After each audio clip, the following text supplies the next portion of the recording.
உலகத்தினுடைய ஆகப்பெரிய தத்துவம் நிலையாமைங்கிற தத்துவம். அந்த நிலையாமை குறித்து வள்ளுவர் எழுதியிருக்கிற அந்த 1.25 அடியோடு இந்த மன்றத்தில் ஏறி இருக்கிற யோகேஸ்வரி மிகச்சிறப்பாக பேச உற்சாகமாக கைத்தட்டி பாராட்டி வாழ்த்துகிறோம். சிறப்பா பேசுங்க. நன்றி அண்ணா. அனைவருக்கும் வணக்கம். நேற்று இருந்தவர் இன்று இல்லை, இன்று இருப்பவர் நாளை இருப்பாரா? வள்ளுவம் என்ன சொல்கிறது? நெருநல் உளனொருவன் இன்றில்லை என்னும் பெருமை உடைத்து இவ்வுலகு இவ்வையத்தில் வாழும் வழியை மட்டுமல்ல மறுமையில் வாழவும் வழி சொன்ன வள்ளுவர் வானில் பறக்கிற பலூனை ஊசியால் குத்தி காற்றை இறக்குவது போல நம் மனங்களில் நிலையாமை ஒன்றே நிலையானது என ஆணியடித்தார் போல அறைகிறார்.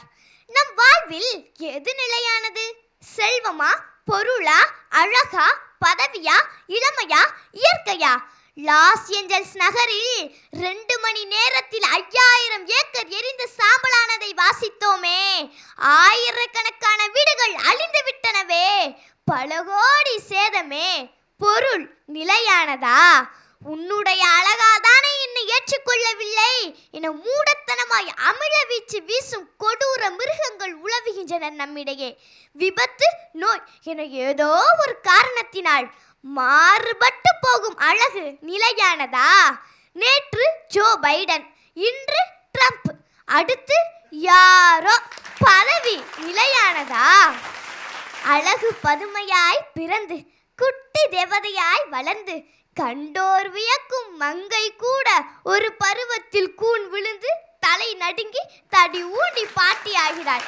இளமை நிலையானதா? செல்வர் யாமென்று செல்வழி எண்ணாத புல்லறிவாளர் பெருஞ்செல்வம் எள்ளில் கருங்கொன்மு வாய் திறந்த மின்னுப்போல் தோன்றி மருங்கர கெட்டுவிடும். தோன்றிய வேகத்தில் சுவடில்லாமல் அழியும் மின்னலை போல சுவடே இல்லாமல் அடையாளமே இல்லாமல் செல்வமும் அழிந்து போகும் என்கிறது நாலடியார். அரசன் ஆண்டியான வரலாறும் உண்டு, ஆண்டி அரசனான வரலாறும் உண்டு.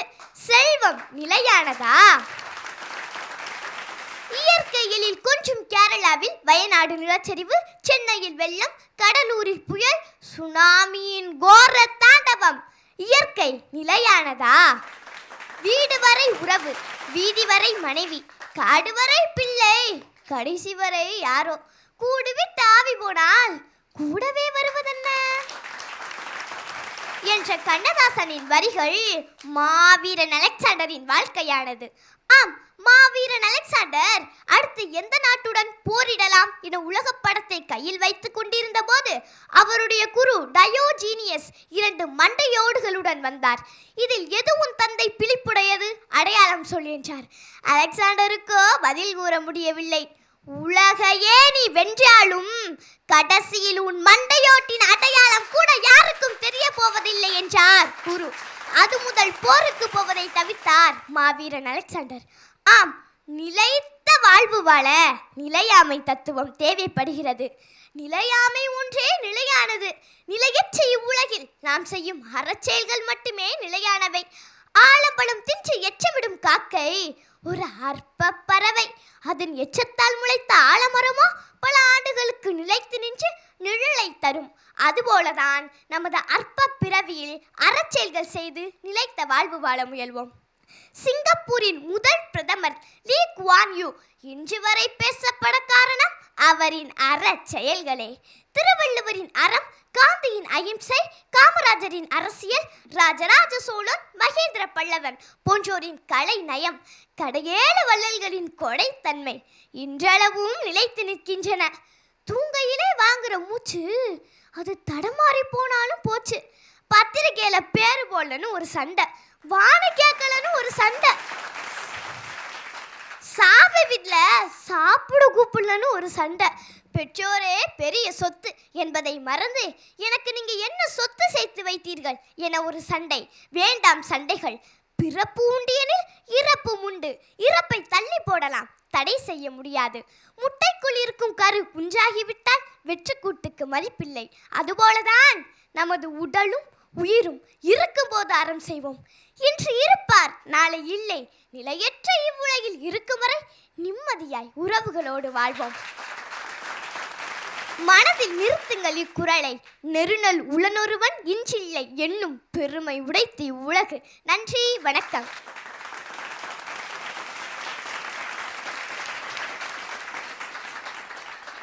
யோகேஸ்வரி பேசின பிறகு நம்மலாம் பேசவே கூடாது. நான் அவ்வளவு ஒரு உயர்ந்த தத்துவத்தை இந்த வயதிலேயே இந்த பிள்ளைகள் பேசுவதற்கு களம் அமைத்து கொடுத்த சங்கரா தொலைக்காட்சிக்கு தான் முதலில் நன்றிகளை சொல்லணும். மிக சிறப்பாக பேசியிருக்கிறீங்க. அதுவும் பேசுகிற போது அந்த அபிநயம்லாம் பண்ணது ரொம்பவே அழகாக இருந்தது. யோகேஸ்வரியின் இந்த அழகான பேச்சுக்கு அறிவான எங்கள் நடுவர்கள் என்ன மதிப்புரைகளை சொல்கிறாங்கன்னு கேட்கலாம். முதலில் அன்பு அண்ணன் மதுரை ராமகிருஷ்ணன் அவர்கள். அதாவது தமிழில் இயல் இசை நாடகம்னு 3 இருந்தது. இந்த பேச்சாளர்களுக்கு நடனம் வராது, பாட தெரியாது. ஆனால் எனக்கு தெரிந்து இயல் இசை நாடகம் 3ம் சேர்ந்து ஒரே இடத்தில் அரங்கேறியது. நன்றி ஐயா. உங்களுடைய பேச்சில் தான் அவ்வளோ ரசித்து கேட்டேன். மகாத்மா காந்தி இல்லையா, அவங்க இல்லை, அந்த அழகான ஒரு இசையோட இந்த நிலையாமை கொள்கை எது இந்த உலகத்தில் நிலைத்து இருக்கிறதோ இல்லையோ, உன்னுடைய பேச்சு கண்டிப்பாக நிலைத்து இருக்கட்டும். நன்றி ஐயா. உங்களுடைய பேச்சுக்கு மனமார்ந்த பாராட்டுகள். ஒரு பெரிய கைதட்டலோடு.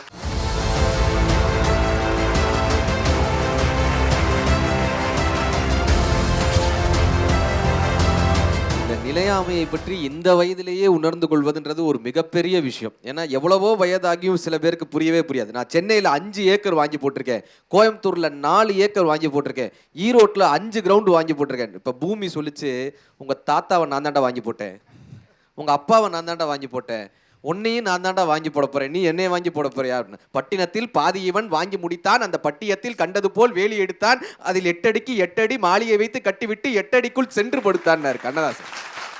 மண்ணின் மீது மனிதனுக்கு ஆசை, மனிதன் மீது மண்ணுக்கு ஆசை, மண்தான் கடைசியில் ஜெயிக்கிறது, இதை மனம்தான் உணர மறுக்கிறது. அந்த நிலையாமையை ரொம்ப அழகா சொன்னது. வாழ்த்துக்கள், வாழ்த்துக்கள். நன்றி ஐயா. மிக சிறப்பாக அண்ணன் யோகேஸ்வரியை வாழ்த்தி இருக்கிறார் எங்கள் பாசத்திற்குரிய கவிஞர் அண்ணன் நிரஞ்சன் பாரதி அவர்கள். யோகேஸ்வரியினுடைய இந்த பேச்சு எப்படி இருந்தது? உனக்கு ஏன் யோகேஸ்வரி என்று பெயர் அப்படின்னு யோசிச்சு பார்த்தேன் உன்னுடைய பேச்சை கேட்ட பிறகு. யோகம்னா அதிர்ஷ்டம்னு ஒரு பொருள். பேச்சுக்கலையையே யோகமாக பெற்றதனால் நீ யோகேஸ்வரி. இந்த பேச்சுக்கலை தான் உனக்கு எல்லா வளங்களையும் நலங்களையும் பெருமைகளையும் சிறப்புகளையும் காலம் முழுக்க சேர்த்துக்கொண்டே இருக்க போகிறது. இதில் எனக்கு எந்த மாற்று கருத்துமே இல்லை. ரொம்ப சிறப்பான பேச்சு கண்ணா. தொடக்கத்திலிருந்து இறுதி வரை ஒரு அருவி கொட்டுவது போல அப்படியே அந்த நினைவாற்றல் கொஞ்சம் கூட இடராமல் ரொம்ப அழகா நீ ஒவ்வொன்றையும் கோத்து சொன்ன விதம் ரொம்ப ரொம்ப சிறப்பாக இருந்தது. எதையெல்லாம் இந்த உலகத்தில் நிலையாய் இல்லாதது என்று நீ பட்டியல் போட்டுக்கொண்டு சொல்லிக்கொண்டே போனாய்.